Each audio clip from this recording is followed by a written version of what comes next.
की अपमाना, नारी पाव जब पुर दुख नाना। तो यमपुरी में जाकर ऐसी नारी बहुत प्रकार के कष्ट को सहन करती है। 4 प्रकार की नारियों का वर्णन किया और उसके बाद कहा, हे सीता, मैंने तो ये जगत की नारियों के लिए कहा, तुम्हारा तो नाम लेने मात्र से नारी अपने धर्म का पालन कर पाएगी। और इस तरह से अत्रि मुनि से विदा मांग करके फिर प्रभु आगे बढ़े। गोस्वामी तुलसीदास जी कहते हैं, विराधना का आगे राक्षस मिला, उसका उद्धार किया। सरभंग नाम के एक ऋषि मिले, ब्रह्मलोक जा रहे थे, विमान भी आ गया है। ध्यान से सुनना, विमान आ गया है दंडक वन में, लेकिन जब सुना राम जी आएंगे तो उस विमान पर बैठने को भूल गए। कहा, जाइए, हम नहीं जाएंगे ब्रह्मलोक। क्यों? राम आ रहे। सदैव ही कहा, देह के साथ में ब्रह्मलोक की यात्रा करने वाले थे, लेकिन राम आएंगे तो राम का दर्शन बड़ा है, ये सोच करके राम की कुछ सेवा कर पाऊं, मैं राम का आवभगत कर पाऊं, इसलिए उन्होंने उस विमान को भी छोड़ दिया। उसके पश्चात प्रभु का दर्शन किया और अपने स्वरूप में उनको प्रभु ने लीन कर दिया। आगे प्रभु बहुत सुंदर कथा आती है कि सुतीक्षण नाम के भगवान के परम भक्त हैं, जिनकी कथा बड़ी अद्भुत है, देते हैं। और प्रभु ने यहीं पर एक प्रतिज्ञा की है, निशिचरहीन करहु मही भुज उठाए पलकीन, सकल मुनिन के आश्रमनि जाई जाई सुख दीन। राम जी चलते चलते देखा कि यहाँ पर ऋषि मुनि के अस्थियों का ढेर लगा है, तो राम जी ने अपनी दोनों भुजा उठाकर प्रतिज्ञा कर ली कि मैं राम दशरथ नंदन राम आज प्रतिज्ञा करता हूँ कि इस धरती को निशाचरों से रहित कर दूंगा, ये मेरी प्रतिज्ञा है। गोस्वामी तुलसीदास जी कहते हैं कि जो सुतीक्षण ऋषि है, इनकी कथा बड़ी पावन है, बहुत सुंदर है। भगवान श्री राम जी के चरणों में इनका अगाध प्रेम। और एक इनका परिचय है कि ये अगस्त्य ऋषि के शिष्य हैं। सुतीक्षण जी किसके शिष्य हैं? अगस्त्य ऋषि के। जब इनको पता चला कि राम जी आ रहे हैं, तब इनकी गति क्या हो गई? नाचने लगे। ऋषि है, ऋषि नाच रहे, अकेले है, कोई नहीं है, किसी से सुन पा गए कि राम आ रहे हैं, बस कोई संत बता गया आके जिसने राम का दर्शन किया, राम आ रहे हैं। तब तो ये नाचने लगे और कभी पीछे जाते हैं नाच के, कभी आगे आते हैं नाच के, ऐसे चलते लग रहे हैं। कभी बहुत दूर तक चले जाते हैं, घूमते घूमते ऐसे चले जाते हैं, फिर पीछे पीछे पीछे लौट कर ऐसे नाच रहे हैं। कोई बढ़िया नाच नहीं आती उनको, लेकिन नाच जो है वही पाता है सचमुच जो भगवान के प्रेम में सोचते हैं कि आज हमें भगवान का दर्शन होगा, मैं तो कृतार्थ हो जाऊंगा। नाचते नाचते बेचारे थक गए। अब लोग कहेंगे ये कौन सी भक्ति है नाचना, हम लोगों जैसा नाच नहीं नाच रहे थे। उनके तो रोम रोम से राम राम निकल गए। एक संत थे, एक संत, हमने सुना है संतों के मुख से, सच्ची घटना। कृपालु जी महाराज बता रहे थे अपने प्रवचन में, जो सचमुच जगत गुरु थे, अभी तो बहुत जगत गुरु हो गए हैं, लेकिन एक वही वास्तविक रूप में जगत गुरु वही है। शंकराचार्य भी बहुत हो जा रहे हैं, माँ मंडलेश्वर भी बहुत हो जा रहे हैं, पैसा तो माँ मंडलेश्वर बन जाता, लेकिन तब ऐसा नहीं था। उनमें विद्वता था, ज्ञान था, भक्ति था और समस्त वेदों का सार एक गंवार भाषा में बताते थे कि एक जिसकी कोई बुद्धि नहीं, कभी नहीं सत्संग किया, उसको भी समझ में आ जाता है। तो वो सुना रहे थे कि अपने बचपन की बात कि हम एक बार जंगल गए, तो हमने देखा कि एक संत बैठे और वो क्या कहते हैं, उनके पास एक शीशा था जंगल में, और बार बार जाए अपने, एक कंघा था छोटा सा, उनके पास एक शीशा था और उनकी बड़ी बड़ी लंबी दाढ़ी, तो वो जाए अपनी दाढ़ी को बार बार कंघा करके आए अंदर से अपने बाल संभालने को। कृपालु जी कह रहे थे कि हम सोच रहे थे कि कौन से बाबा हैं, ये कर क्या रहे ये दिन भर अपनी दाढ़ी और मूंछ अपना बाल संभाल रहे, इनमें कौन सी भक्ति होगी? तो यही वो एक बार नहीं बोले, हर 10 मिनट में वो यही कर रहे थे। हर 10 मिनट में अंदर जाए अपनी कुटिया में और बस अपनी दाढ़ी कंघा करे, बाल कंघा करे, मुझ पे कंघा लगाए, इत्र लगा के फिर आए बाहर बैठ जाए। तो हमसे रहा नहीं गया, बोले हम उनके पास गए, छोटे थे, हमें बुद्धि ज्यादा नहीं थी। हमने कहा बाबा बार बार बाल क्यों बनाने की देर में तो भजन कर लो, 2-4 माला कर लो। तो उनके नेत्रों से अश्रु बहने लगे। बोले अगर हमारे राम जी आ गए और हमारा चेहरा, हमारे बाल कहीं बिखरे रहे तो वही देख के लौट ना जाए, इसलिए भैया हम बार बार अपना बाल संवारे। तो उनके बाल संवारने में, उनके दर्पण देखने में इतनी भक्ति कि उनके नेत्र, उनका वो बता रहे थे, उनके रोम रोम खड़े हो गए इतना पूछने मात्र से कि भैया हमारे राम अगर आएंगे तो अगर देख ली कि हमारा मुंह बिगड़ा, हमारे बाल खराब हो गए, लौट ना जाए राम। कहने का भाव कि भगवान की भक्ति के लिए कोई एक चीज नहीं कि आप ये करो, आपका भाव कितना उनके लिए बन रहा है, ये महत्वपूर्ण है। क्रिया क्या है ये उतनी महत्वपूर्ण नहीं है कि आप बैठ करके भजन करो। हाँ, आप में इतनी तन्मयता, इतनी आकुलता हो जाती है सचमुच भगवान के लिए है, तब वो आपका भोजन करना, आपका बाल संवारना भी, आपका आंगन लिपना भी गोपियों की तरह भोजन बनाना भी भक्ति हो जाएगी। और श्याम सुंदर दर्शन करने के लिए जैसे आते थे गोपियों के भाव बड़ा प्रधान है। और इस तरह से सुतीक्षण जब थक गए नाच नाच के, फिर राम जी आए, बेचारे सुतीक्षण थक गए, तब एक जगह रास्ते में बैठ गए और भगवान के रूप का ध्यान कर रहे। भगवान तो आ गए थे लेकिन सुतीक्षण को भी नहीं दिखे, क्यों नाचने लगा। भगवान देख रहे थे पेड़ की आड़ से, राम लक्ष्मण सीता पेड़ की आड़ में झुरमुट पे खड़े होके देखते हैं। प्रभु देख रही तब ओट लुकाई, लुकाई का मतलब छिप करके, जैसे कोई बालक खेल खेलता है ना तो छुप जाता है कहीं खंभे के किनारे, कहीं पेड़ के किनारे, ऐसे ही भगवान सीता और लक्ष्मण के साथ में छुप गए हैं और उनका ये प्रेम भक्ति भाव देख रहे हैं। अब सुतीक्षण जी बैठ गए और अपने हृदय में चतुर्भुज नारायण स्वरूप का ध्यान करने लगे। राम जी आए लेकिन नेत्र जब नहीं खोले तो राम जी ने वो हृदय वाला चतुर्भुज रूप जब छिपा लिया, तब सुतीक्षण जी व्याकुल हो गए और बाहर देखा तो राम सीता लक्ष्मण खड़े हैं, चरणों पर गिर पड़े। भगवान ने चरणों से नहीं लगाया, भुज विशाल गहि लिए उठाई।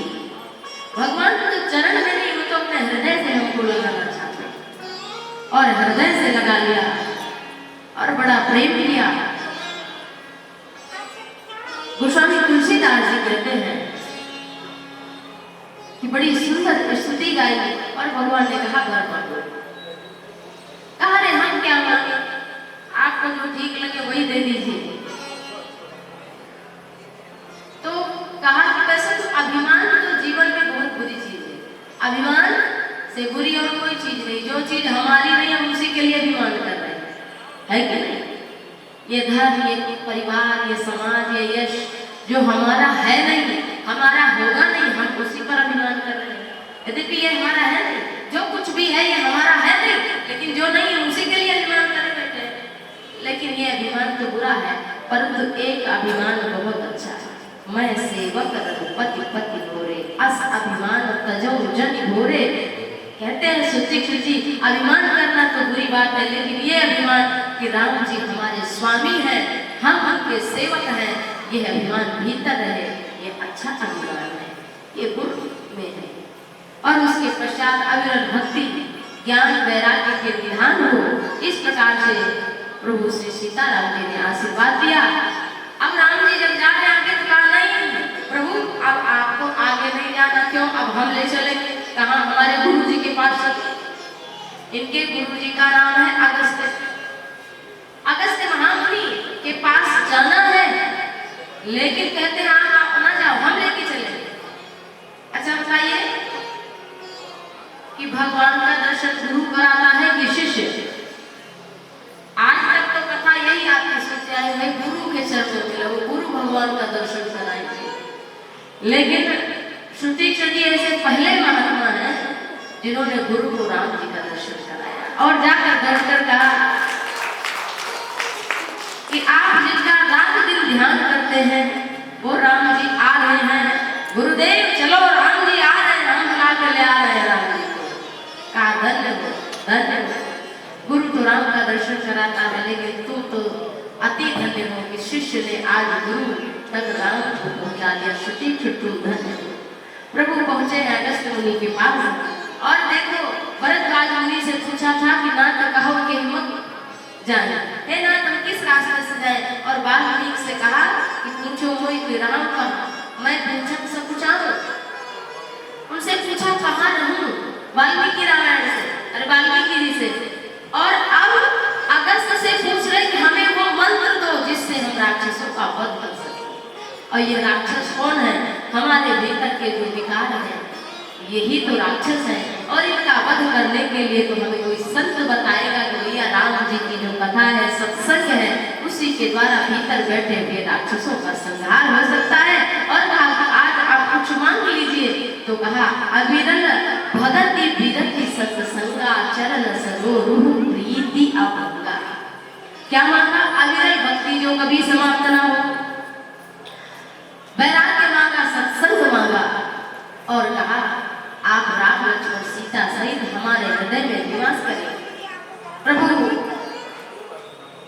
दंडक वन में पंचवटी में प्रभु निवास करने लगे। गीतराज जटायु से प्रेम बढ़ा करके सुंदर कुटिया उटिया प्रभु की बन गई। संतों के साथ प्रभु रह रहे हैं। आइए एक भजन में सभी संतों के साथ कर ले।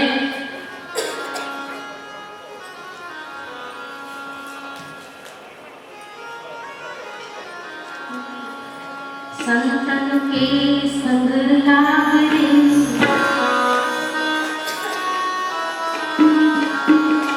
संतन के संग लाग रे,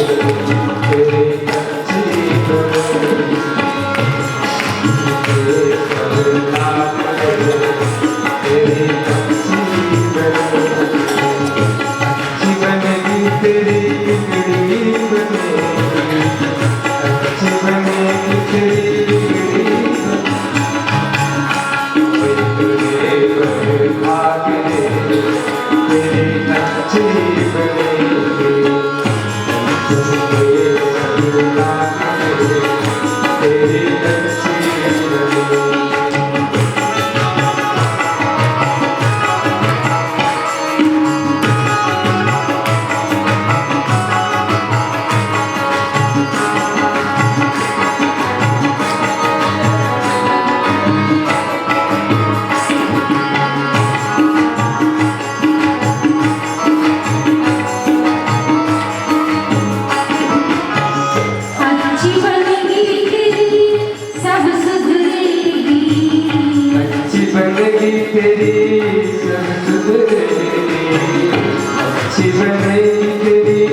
पुण्य कमाए, संतन के पुण्य कमाए।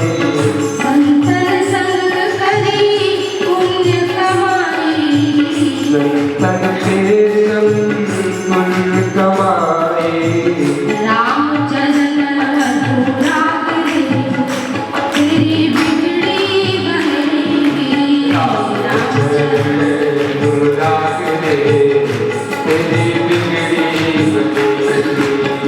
चंदन के रंग लागे तेरी अच्छी बनेगी।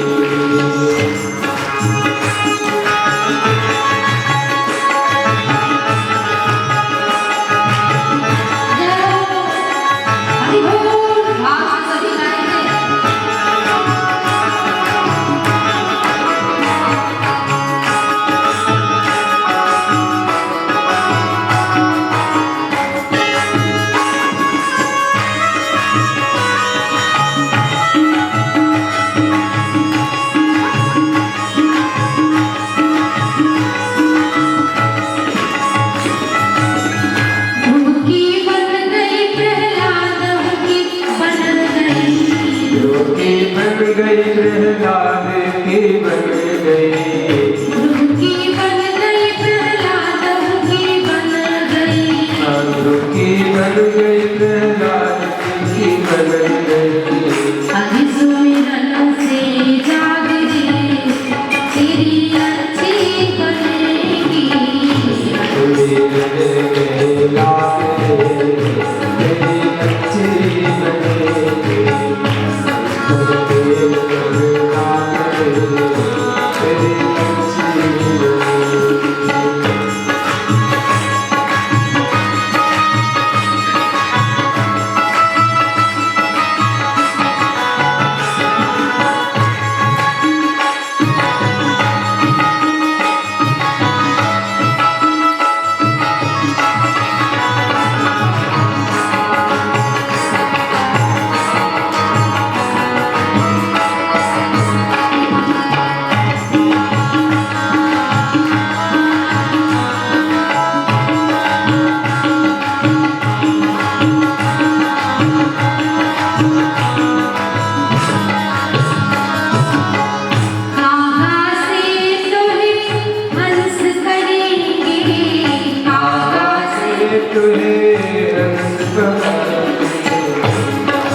बड़ी सुंदर है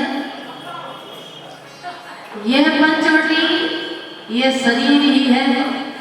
छिपी जल पावक गगन समीरा, पंचरचित अधम शरीरा। पंचवटी क्या पता है आपको? पंचवटी में राम जी निवास करते हैं भाई। दंडक वन में ही नहीं है पंचवटी, हम सबके पास है पंचवटी। ये 5 तत्व ही पंचवटी है और इसी पंच तत्व में भगवान श्री राम आत्मा स्वरूप हमारे भीतर विराजमान है।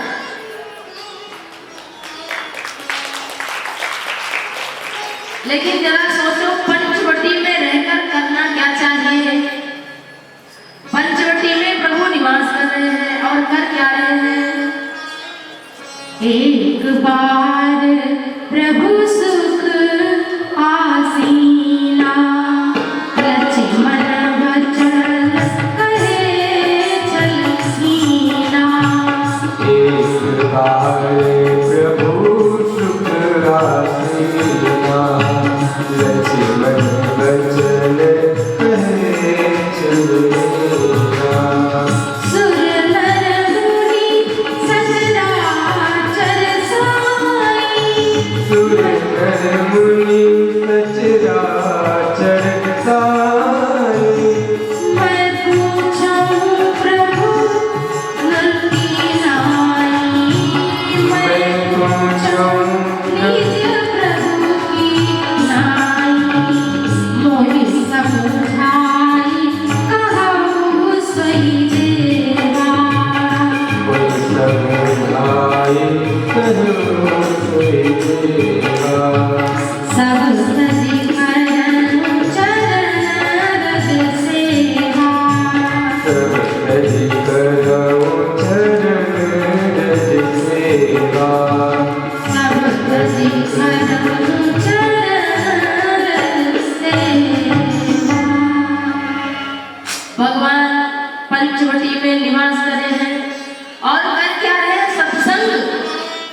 इस पंचवटी में रह करके करना क्या चाहिए? सत्संग। लक्ष्मण जी सुख पूर्वक बैठे हुए टीले पर बैठे हैं प्रभु राम, और लक्ष्मण जी भगवान से पूछते हैं कि हे राम, हमें ज्ञान भक्ति वैराग्य क्या है, ईश्वर कौन है, जीव क्या है, ब्रह्म क्या है, माया क्या है, भक्ति क्या है, इसका निरूपण करिए। ऐसी हमें भक्ति का निरूपण करिए जिससे संसार के प्रति मोह खत्म हो जाए और वैराग्य उत्पन्न हो जाए, आपके चरण कमल में प्रेम हो जाए। अच्छा, ये लक्ष्मण पूछ रहे हैं, लक्ष्मण कि आपके चरण कमल में प्रेम हो जाए। अब कितना प्रेम चरण कमल में प्रेम होगा?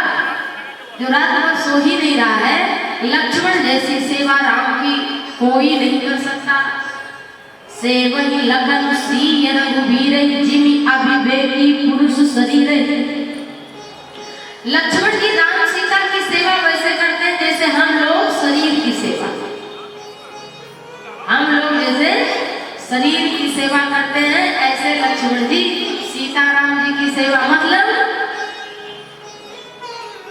इस शरीर की चाहे जितनी सेवा कर दो, चाहे कितना बादाम खिला दो, चाहे कितने काजू खिला दो, चाहे रबड़ी मलाई जितना खिला लो, बढ़िया साग सब्जी जितना खिला दो, रस मलाई खिला दो, लेकिन ये बचने वाला है नहीं। अंततः घटना क्या होगा? फूंक ही दिया जाएगा। इसके अलावा इसकी दूसरी गति हो ही नहीं सकती।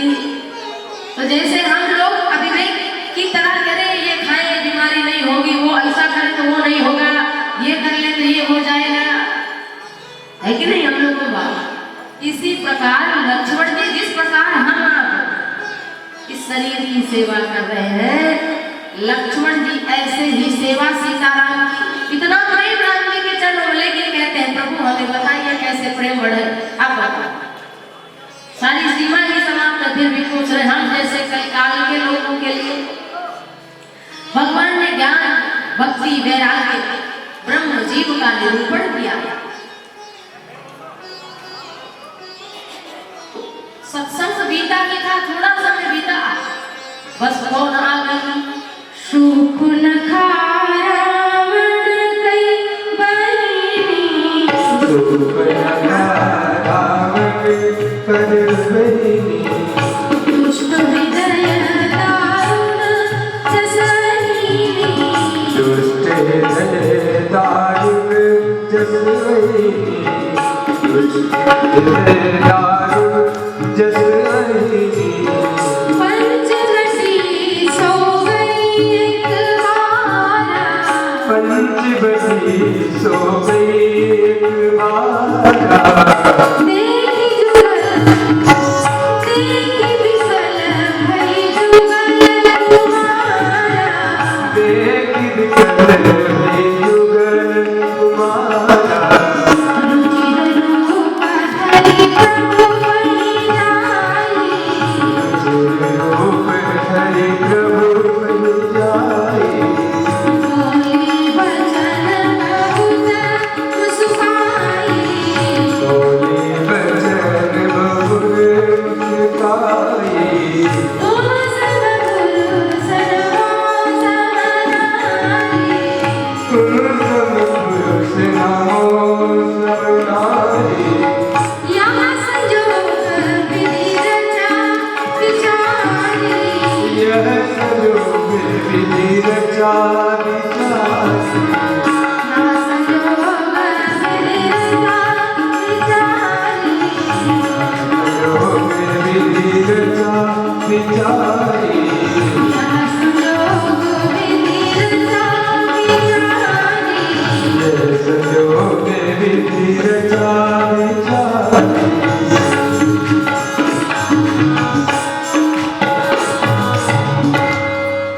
शूर्पणखा रावण की बहन बड़ी दुष्ट हृदय वाली नारी है।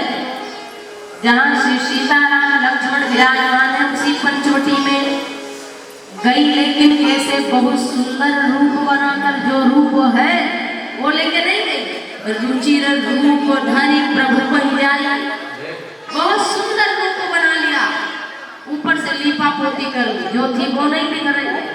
लिपापोती करके। और कुछ लोग श्रृंगार ऐसे करते हैं कि उनको आप अगर देखो श्रृंगार में, और बिना श्रृंगार के तो पहचानना कठिन हो जाएगी, सचमुच वही है ये जो हमने देखा था इनको। ऐसे ही रूप शूर्पणखा बना करके सुंदर रूप धारण करके आई।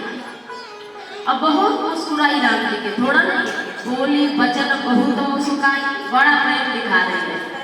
राम जी ने देखा तो कहते क्या है, ना तो तुम्हारे समान कोई पुरुष है और ना हमारे समान कोई नारी। तीनों लोगों में मैं घूम करके आई, किसी पर मन टिका नहीं। अब देखो ऐसी नारी जो विवाह के लिए वर खोज रही है, यद्यपि है विधवा, पति है नहीं उसका, लेकिन कह रही मैं कुंवारी हूं। सुंदर रूप धर कर आई और बोली तीनों लोगों में खोजा। बताओ ऐसी स्त्री जो खुद ही भर ढूंढते फिरे, वो भी एक दो जगह नहीं, तीनों लोगों में। और राम जी से कहती है मन माना कछ तुम ही बिहारी, तुमको भी देखकर ज्यादा मन नहीं माना है, थोड़े माना। जो त्रैलोक के सुंदर प्रभु श्री राम है उनको कहती है आपको देखकर बस थोड़ा मन माना